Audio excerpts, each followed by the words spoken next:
Diet শব্দটির সঙ্গে আমরা কম বেশি সকলেই পরিচিত। ইন্টারনেট ঘাটলেই keto diet, crash diet, intermittent diet এই শব্দগুলো আমরা প্রায়ই শুনতে পাই। কিন্তু যারা এই খাদ্যবিধানগুলো দিয়ে থাকেন সেই ডায়েটিশিয়ান সম্পর্কে আমরা কতটা জানি? আপনারা এই ডায়েটিশিয়ানদের কাছে আপনারা কখন আসবেন, বা যারা ভবিষ্যতে ডায়েটিশিয়ান হতে চান তারা কি কি জানবেন, তার সব প্রশ্নের উত্তর নিয়ে আমরা আজকে কথা বলব। আমাদের সঙ্গে রয়েছেন বিশিষ্ট সেলিব্রিটি ডায়েটিশিয়ান শর্মিষ্ঠা রায় দত্ত। নমস্কার ম্যাডাম। নমস্কার।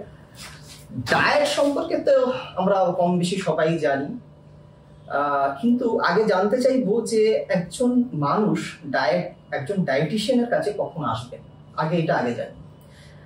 প্রথমত আমি বলি ডায়েটিশিয়ানের কাছে কখন যাব এই নিয়ে চলছে, মানে মোটামুটি আজকালকার যুগে যেটা চলছে যে লাস্ট 2 বছর ধরে যে আমাদের মহামারীটা গেল, তার ফলে আমরা একটু ফিটনেস সম্পর্কে সতর্ক হয়েছি, তো তাই জন্য লোকে ফিটনেসের জন্য আসছে। কিন্তু ডায়েটিশিয়ানের ভূমিকা তো সর্বক্ষণ, ফিটনেস তো আমাদের সর্বক্ষণের জন্য মেনটেন থাকতে হবে। মহামারী এসছে বা আমাকে নিজেকে দেখতে একটু অড লাগছে বলে ডায়েটিশিয়ানের কাছে যাবো তা কিন্তু নয়।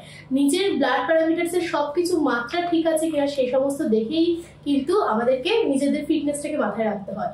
সো ডায়েটিশিয়ান তো আই থিঙ্ক ডক্টরের পরেই ভূমিকা পালন করে।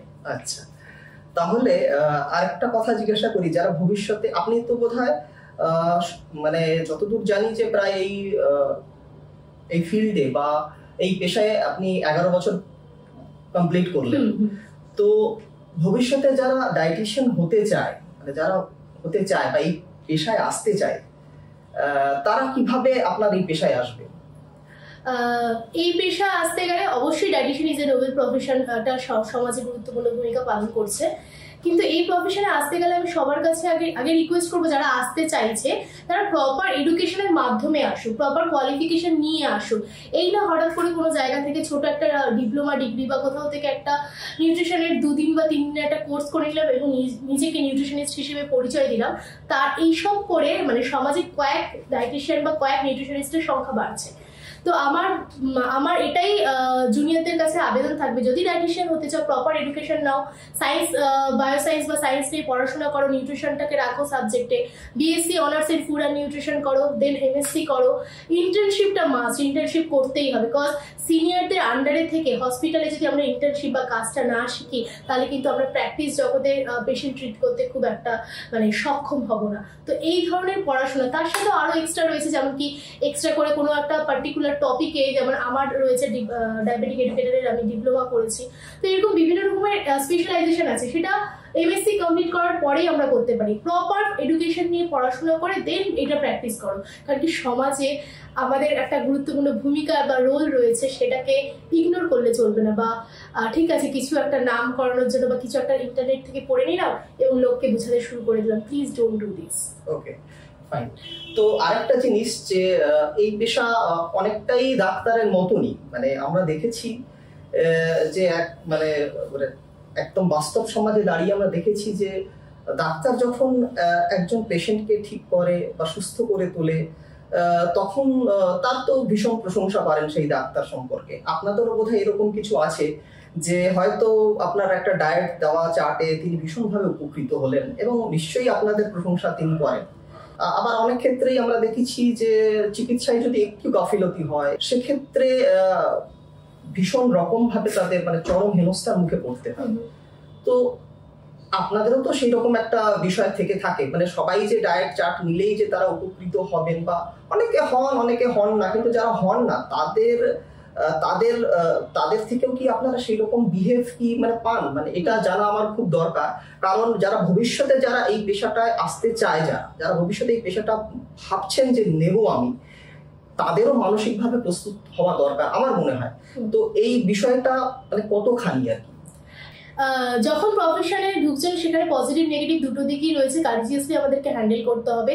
10 জন যেমন তোমাকে প্রশংসা করছে, সেই ক্ষেত্রে থেকে একজন হয়তো তোমাকে নেগেটিভ ফিডব্যাক দেবে যে আমার তো কিছু হলো না। আমি নিজের অভিজ্ঞতা কিছু শেয়ার করছি তোমার সাথে, যেমন কি ওই তো আপনার রিভিউটা দেখলাম ম্যাডাম, যে কিনা 40 ডেজে 6 কেজি রিডাকশন করে ফেলেছে। তো আমার কেন 4 কেজি হলো বা 3 কেজি হলো, আপনি আমাকে একটু ভালো করে ডায়েট চার্টটা দিন, আমাকে একটা স্পেশাল ডায়েট প্ল্যান দিন যেটা ওনাকে দিয়েছেন। এই ধরনের কিছু কমপ্লেন হতে শুনতে হবে যে কম্পেয়ারিজন, কিন্তু লোকে বা যে পেশেন্ট আছে সে বুঝতে পারছে না যে প্রত্যেকটা মানুষের মেটাবলিজমের উপর ডিপেন্ড করছে, তাদের কি কি ব্লাড প্যারামিটারস এর অ্যাবনর্মালিটিস আছে তাদের উপর ডিপেন্ড করছে কিভাবে তাদের ফিটনেসটা সেভাবে মেনটেন হবে। কিন্তু না, ওই যে কম্পারিজন একটা রিভিউ দেখে ফেলেছে যেখানে 6 কেজি হয়েছে, কারোর 8 কেজি হয়েছে, তাহলে আমার কেন 3 কেজি হলো, আমার কেন 4 কেজি হলো, তার মানে তো আপনি আমাকে ভালো করে ট্রিট করছেন না। না, ভালো করে ট্রিট করার এখানে প্রশ্ন নয়। প্রত্যেকটা, আমি যেটা বলে থাকি, প্রত্যেকটা ক্লায়েন্ট যে 1 মাসের জন্য সিঙ্গেল প্ল্যান বুক করছে, যে 6 মাসের জন্য আমার থেকে কনসালটেশন নিচ্ছে বা কেউ ইয়ারলি প্যাকেজ নিচ্ছে, তারা কিন্তু প্রত্যেকেই সমান গুরুত্বপূর্ণ। কারণ প্রত্যেকটা মানুষের সাকসেস, যারা যখন রেজাল্ট বা রিভিউ দেবে সেটা মনে হয় আমার সাকসেস। তো এই যে কম্পারিজন, এই জিনিসগুলোতে অ্যাবিউজ ব্যাপারটা চলেই আসে যে কেন আমাকে হয়তো সেভাবে আপনি ট্রিট করছেন না। এছাড়াও কিছু কিছু কোয়ারিজ এসেই থাকে সোশ্যাল মিডিয়ার তরফ থেকে, যখন আমাকে নক করা হয় যে কনসালটেশন হচ্ছে কিনা, যে ম্যাম সবকিছু জানলো যে কিভাবে কনসালটেশন প্রসেস বা কিভাবে হয় না হয়, ম্যাম সিওডি হবে। আমি শকড হই যে সিওডি মানে, হ্যাঁ এখন এই কথাটাই লাস্ট 2-3 বছর ধরে যখন অনলাইন বিজনেস প্ল্যাটফর্ম স্টার্ট হয়েছে, সিওডিটা আমরা খুব ইউজ করি, কিন্তু কোথায় ব্যবহার করছি?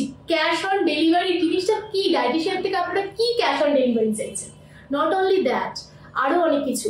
বার্গেনিং কথাটা, উই অল আর সফিস্টিকেটেড, আমরা সবাই নিজের একটা ডিগনিটি মেনটেন করি, কিন্তু কোথায় আমরা বার্গেনিং করছি? ম্যাম 150-200 টাকা একটু কম করে দিন না, খুব ভালো হয়, প্লিজ কম করুন, হ্যাঁ আপনি পারবেন, হয়ে যাবে। আমি শাড়ি কিনতে আসিনি বা মাছের বাজারে মাছ কিনতে আসিনি।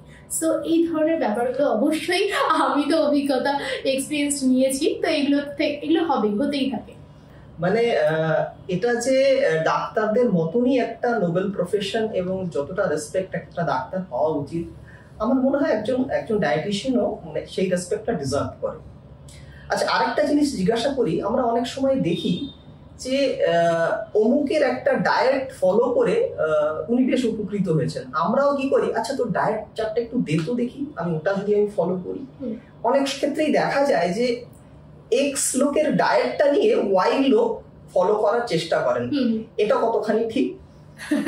এটা তো একদমই হচ্ছে, মানে কোনো আমার বন্ধু হয়ে গেছে, এই তুই খুব ক্লোজ ফ্রেন্ড বা কিছু, এই দে না, তুই কি করেছিস, তুই কি খেয়েছিস বল, ব্যাস হয়ে গেল। তারপরে সে সেটা নিয়ে শুরু করলো, হয়তো কিছুদিনের জন্য হয়তো ফিটনেসটা মেনটেন হলো বা 1-2 মাস, তারপর ওইটা তার স্টার্ট করে গেল। কেন ওইটা স্টার্ট কেন করলো? তুই তো বেশ দিব্যি ওনার থেকে ফলো করে 15 কেজি 20 কেজি রিডিউস করে ফেলি, তাহলে আমি কেন পারলাম না? এটা কেন?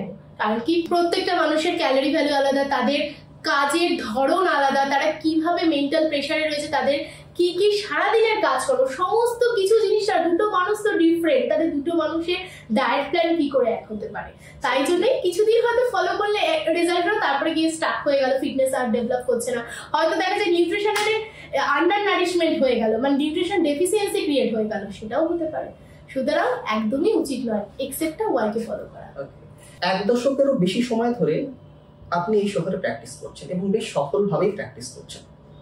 আপনার এই জার্নিটা কেমন এই শহরে বিশেষ করে, এবং আগামী দিনে আপনার কি পরিকল্পনা রয়েছে এই প্রফেশনে, বা এই আগামী আপনি আর কি ভাবছেন এই প্রফেশন নিয়ে?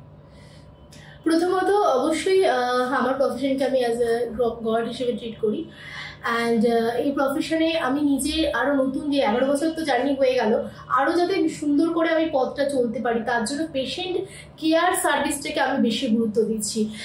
আমি চাইছি যে পেশেন্টের সাথে আমার যারা অনলাইন কনসাল্ট করছে তাদের সাথে যাতে আমার মানে কানেকশনটা আরো বেশি বাড়ে, তার জন্য আমি নিজস্ব একটা ওয়েবসাইট লঞ্চও করছি, যেই থ্রুতে ওরা SMS করলে সাথে সাথে আমার ইনবক্সে চলে আসবে। নট অনলি দ্যাট, তারা ইজিলি অ্যাপয়েন্টমেন্টটা আমার সাথে নিতে পারবে, এবং খুব সহজে যাতে আমার সাথে যোগাযোগটা তারা করে ফেলতে পারে, তাদের যে কোনো সমস্যা। এখনো পর্যন্ত আমি সবসময় টোটাল 12 আওয়ার্সের একটা উইন্ডো ওপেন রাখি, সকাল 11টা থেকে রাত 11টা। তাদের যখন কোনো রকম কোনো সমস্যা হয়, তারা যাতে সহজে আসতে পারে। একটা কোনো গ্যাস্ট্রিকের সমস্যা হচ্ছে, একটা কোনো পায়ের ব্যথার সমস্যা হচ্ছে, হঠাৎ করে তাহলে পাটা কেন ফেলতে অসুবিধা হচ্ছে, বা ইউরিক অ্যাসিড ডেভেলপ করলো, each and everything, any kind of problem নিয়ে তারা যাতে আমার সাথে যোগাযোগ করতে পারে, ফলো আপে থাকতে পারে, সেটার ডেভেলপমেন্টে আমি ধ্যান দিচ্ছি। এবং অবশ্যই চেষ্টা করবো যত ভালো, আরো বেশি ভালো সার্ভিস দেওয়া যায়, এবং ইন্টারন্যাশনাল ক্লায়েন্টও ট্রিট করি, আরো বেশি নিজেকে ডেভেলপ করার চেষ্টা করবো।